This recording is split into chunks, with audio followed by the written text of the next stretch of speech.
Assalamualaikum warahmatullahi wabarakatuh. Perkenalkan, nama saya Andren Alim Pratama dari kelas 12.1.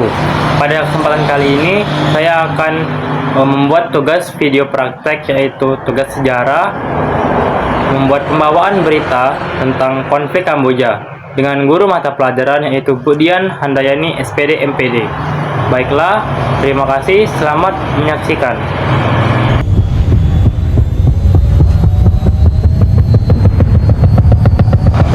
Selamat siang pemirsa, Anda menyaksikan berita yang sedang hangat mengenai konflik Kamboja bersama saya Andren Alim Pratama.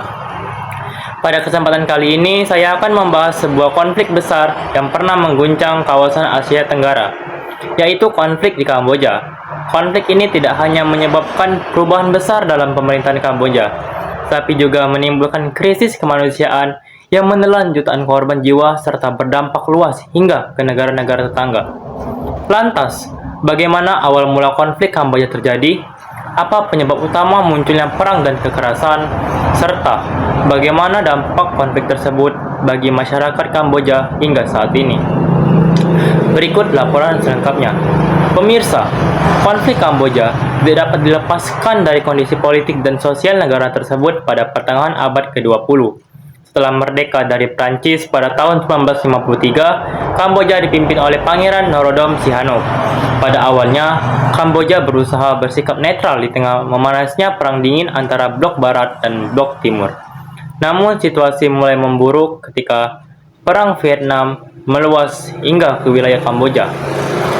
Negara ini menjadi jalur strategis bagi pasukan Vietnam Utara, sehingga menimbulkan ketegangan politik dan militer di dalam negeri. Kondisi ini membuat stabilitas nasional Kamboja semakin rapuh.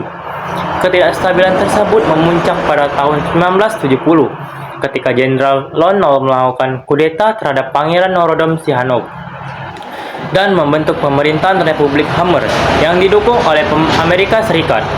Kudeta ini memicu perang saudara antara pemerintah Lon Nol dan kelompok komunis yang dikenal sebagai Khmer Merah.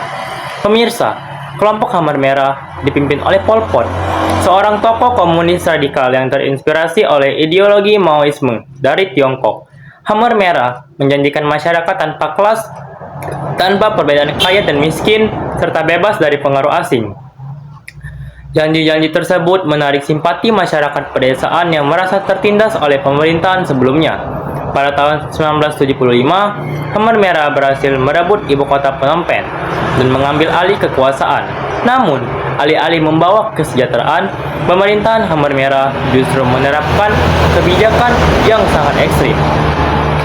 Seluruh penduduk kota dipaksa pindah ke desa, sekolah-sekolah ditutup, agama dilarang, dan siapapun yang dianggap sebagai musuh negara akan ditangkap dan dihukum. Pemirsa, masa pemerintahan Khmer Merah dari tahun 1975 hingga 1979 menjadi salah satu tragedi kemanusiaan terburuk dalam sejarah dunia. Sekitar 1,5 hingga 2 juta orang atau seperempat dari total penduduk Kamboja saat itu meninggal dunia akibat eksekusi, kelaparan, kerja paksa, dan penyakit. Korban tidak hanya berasal dari kalangan pejabat atau tentara, tetapi juga rakyat sipil, guru, dokter, biksu, dan kaum intelektual. Banyak dari mereka dibunuh di lokasi yang kini dikenal sebagai killing fields. Sementara penjara Tuol Sleng menjadi simbol kekejaman rezim Khmer Merah. Peristiwa ini meninggalkan trauma mendalam bagi masyarakat Kamboja dan menjadi perhatian serius dunia internasional. Pemirsa, konflik Kamboja tidak berhenti sampai di situ. Pada akhir tahun 1978, Vietnam melakukan invasi ke Kamboja dengan tujuan menghentikan kekejaman Khmer Merah serta mengamankan wilayah perbatasannya. Pada tahun 1979, Vietnam berhasil menggulingkan pemerintahan Pol Pot dan membentuk pemerintahan baru yang lebih moderat. Namun, kehadiran Vietnam di Kamboja justru memicu konflik baru di tingkat regional. Beberapa negara termasuk Tiongkok dan negara-negara ASEAN menilai kehadiran Vietnam sebagai bentuk pendudukan asing. Akibatnya, ketegangan politik dan konflik bersenjata terus berlangsung hingga awal tahun 1990-an, sebelum akhirnya Perserikatan Bangsa-Bangsa atau PBB turun tangan membantu proses perdamaian. Pemirsa, konflik berkepanjangan ini membawa dampak besar bagi kehidupan masyarakat Kamboja secara sosial, rakyat Kamboja mengalami trauma mendalam dan kehilangan satu generasi terdidik akibat kebijakan ekstrim Khmer Merah. Secara ekonomi, infrastruktur negara telah hancur dan membutuhkan waktu puluhan tahun untuk kembali pulih. Selain itu, konflik ini juga menghancurkan nilai-nilai budaya dan identitas bangsa Kamboja. Buku-buku dimusnahkan, lembaga pendidikan dihapuskan, dan kebebasan berpikir dibatasi secara ketat. Akibatnya, proses pembangunan pasca konflik menjadi sangat lambat dan penuh tantangan. Pemirsa, dampak konflik Kamboja juga sangat dirasakan oleh generasi muda. Banyak anak-anak yang tumbuh tanpa orang tua akibat perang dan kekerasan di masa lalu. Kondisi ini memicu berbagai permasalahan sosial seperti kemiskinan, keterbatasan akses pendidikan, serta rendahnya kualitas sumber daya manusia pada masa awal pasca konflik. Pemirsa, upaya pemulihan yang dilakukan pemerintah Kamboja tidak berjalan dengan mudah. Selain keterbatasan ekonomi, masyarakat juga harus menghadapi luka batin yang belum sepenuhnya sembuh. Oleh karena itu, berbagai organisasi internasional turut membantu melalui program rehabilitasi korban, pembersihan ranjau darat, serta pemulihan sektor pendidikan dan kesehatan.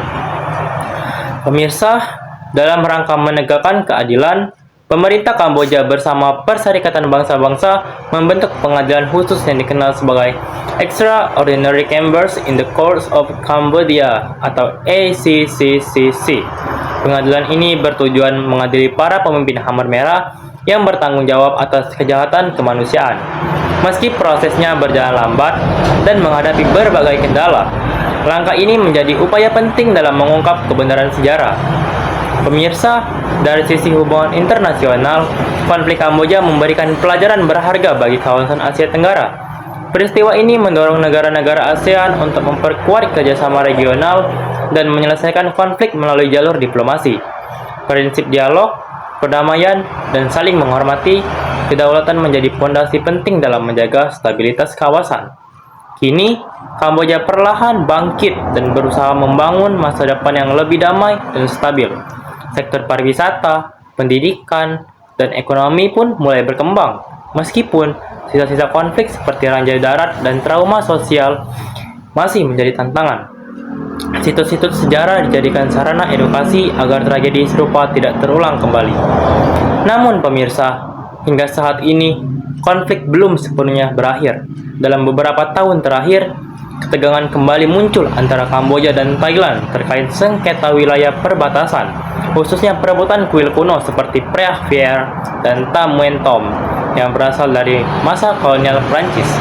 Sengketa ini berawal dari perbedaan penafsiran peta perbatasan yang dibuat Prancis pada awal abad ke-20. Kedua negara sama-sama mengklaim wilayah di sekitar kuil tersebut sebagai bagian dari negaranya. Hal ini memicu bentrokan bersenjata, pengiriman pasukan, serta pengungsian warga sipil. Pada tahun 2025 dan 2026, ketegangan meningkat dengan terjadinya kontak senjata di beberapa titik perbatasan. Meski telah dilakukan gencatan senjata, situasi masih rawan dan memerlukan pengawasan internasional. Konflik ini menunjukkan bahwa warisan sejarah kolonial masih dapat memicu masalah di masa kini jika tidak diselesaikan secara adil dan damai. Pemirsa, demikianlah laporan mengenai konflik Kamboja dari masa kelam Khmer Merah hingga tantangan modern di perbatasan dengan Thailand. Peristiwa ini menjadi pengingat bahwa kekerasan, ideologi ekstrim, dan perebutan wilayah hanya akan membawa penderitaan bagi rakyat sipil. Sejarah mengajarkan kita bahwa perdamaian, toleransi, dan dialog merupakan kunci utama dalam membangun masa depan yang lebih baik. Saya, Andren Alim Pratama, mengucapkan terima kasih yang sebesar-besarnya atas perhatian Anda. Sampai jumpa dalam berita acara berikutnya. Selamat siang dan salam damai.